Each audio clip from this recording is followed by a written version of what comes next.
to be setting up a White House initiative on HBCUs. The basic idea here is making sure that every aspect of your administration is working to ensure that HBCUs are able to do their job as effectively and as efficiently as possible. Okay.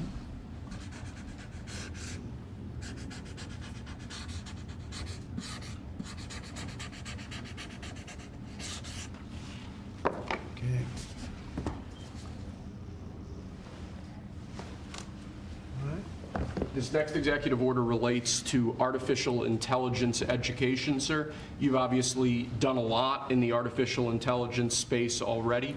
The basic idea of this executive order is to ensure that we properly train the workforce of the future by ensuring that school children, young Americans are adequately trained in AI tools so that they can be competitive in the economy years from now into the future as AI becomes a bigger and bigger deal. That's a big deal because AI is where it seems to be at.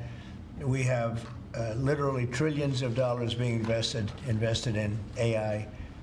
And somebody today, a very smart person, said that AI is the way to the future. I don't know if that's right or not, but certainly very smart people are investing in it heavily.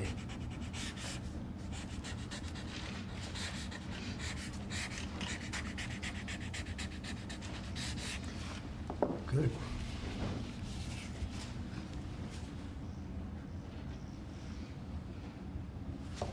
Okay. Next, sir, we have an executive order on workforce development. This executive order is going to charge numerous departments and agencies within the government to reshape the way that we do workforce development. One example from the executive order, for instance, we're looking to get the total number of apprenticeships, new apprenticeships, up to 1 million in the country to ensure that in critical jobs areas, in areas where we currently don't have enough trained workers, that we're recreating that pipeline to ensure that, particularly as we onshore industrial jobs and new industries, that those industries have the workforce they need to be competitive globally. Right. Very important. And this is the EO that we're all here working together. And in a way, this is like a training center, right, for what we're trying to do, which is jobs at great salaries. These are great salaries, too. Right, it's exactly, so all those factories that you're bringing in because of your trade policy, we're going to train people in trade craft, bring back trade craft to America so that people can work in these factories with great paying jobs, and we're going to train them, and we're going to remake the American dream for all these people. We're working together. That's right. Right, Lori? Absolutely. This plays right into America at Work Tour, which I have kicked off. We will work with our state partners and work with our businesses to see exactly who they need in that workforce, and we will skill and upskill these apprentices so they can get right to work and get in the field and build back this economy for exactly living the American dream. Bill, Lori. Yeah. Thank you, sir. Thank you, Mr. President.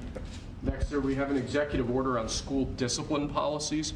Under, I believe it was the Biden administration, first Obama and then Biden, the Department of Justice issued guidance that made it almost impossible for schools to enforce adequate disciplinary policies. This created issues in the classroom for teachers and students alike.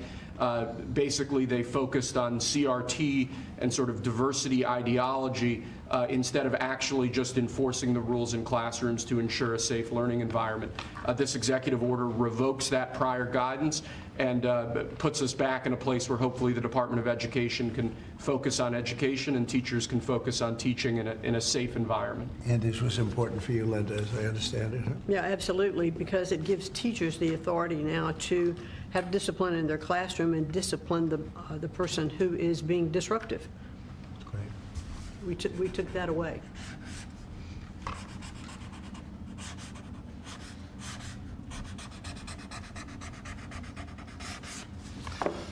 Okay.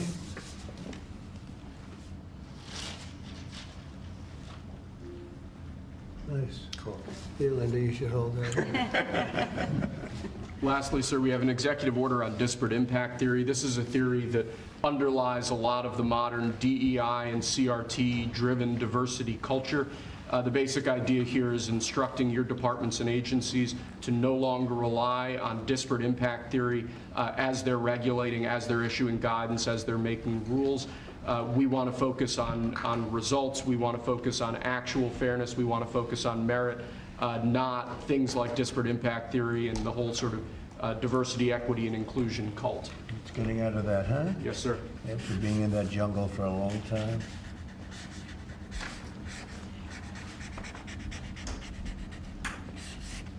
Okay. Thank you. Very good job. Thank you, sir. Very much. Appreciate it. Very much.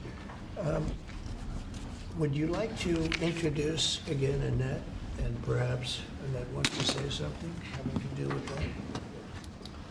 To Annette ask is her- right here. Yes, Annette, yes, please come over. Would you like to have some comments to make? I know you're a former Charlotte Mecklenburg school teacher. I'm a North Carolina girl, so Yes, it's nice New to Bern. see you. Yes, from Yes. New Bern. Yes. Thank you so much for having me. Thank you so much. I am so honored to be here.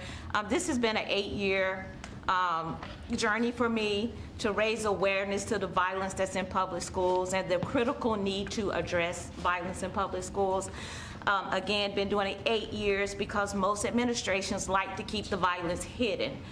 We have 3 students that should be here with us today. We have Austin McCalf, I'm sorry if I say his name wrong, Serenity Baker, and Nizir Taylor from Charlotte, North Carolina, who was shot in the back as he was getting off of a school bus because they thought he was a part of a big brawl that happened inside a public high school.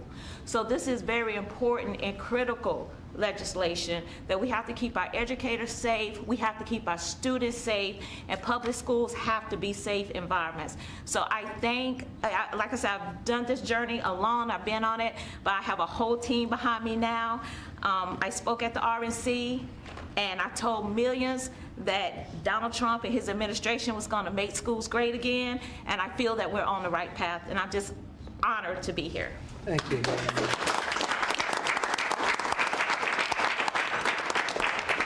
We're giving this to our great vets that are with us, and is it okay if I give her one? What do you think? Thank you. very much, Thank you so darling. much. I Thank you appreciate it. very Thank you. much. Thank you. What an honor. Great job.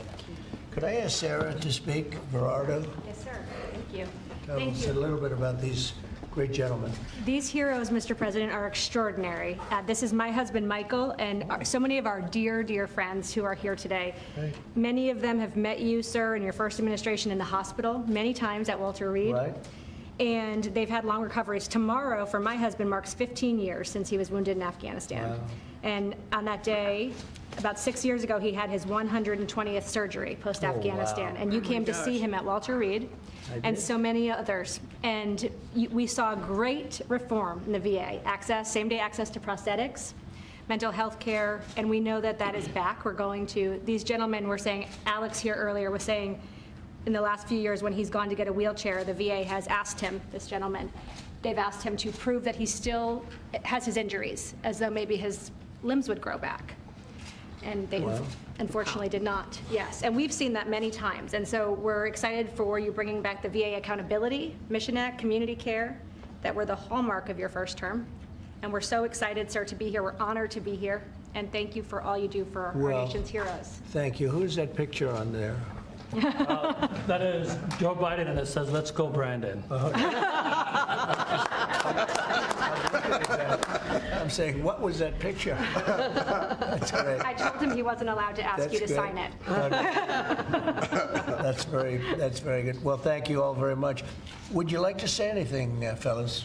There's a big chance you have a lot of good people watching that believe in you. They happen to be the media, but they believe very much in you like I do. Anybody? Mr. President, we're very happy with the energy that this administration is bringing, and it's an administration that does what it promises, and so we're behind you. We believe in you, and I think we all love you. We got to speak for everyone.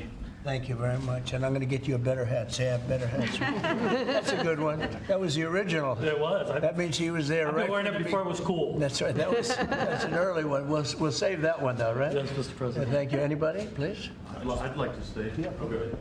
Oh, I was just going to say thank you for loving America, sir. Thank you very much. Thank you so much. Very nice. Thank you very much. True. Thank you. Fred Bennett just spoke, saved Michael Broder's life. And of course, he goes immediately to say thank you, as he was the one that saved Michael Berardo, put him in the helicopter, and got him off the combat zone. Wow. So the selflessness of these men is unspeakable. That's great. See ya. Yeah, he's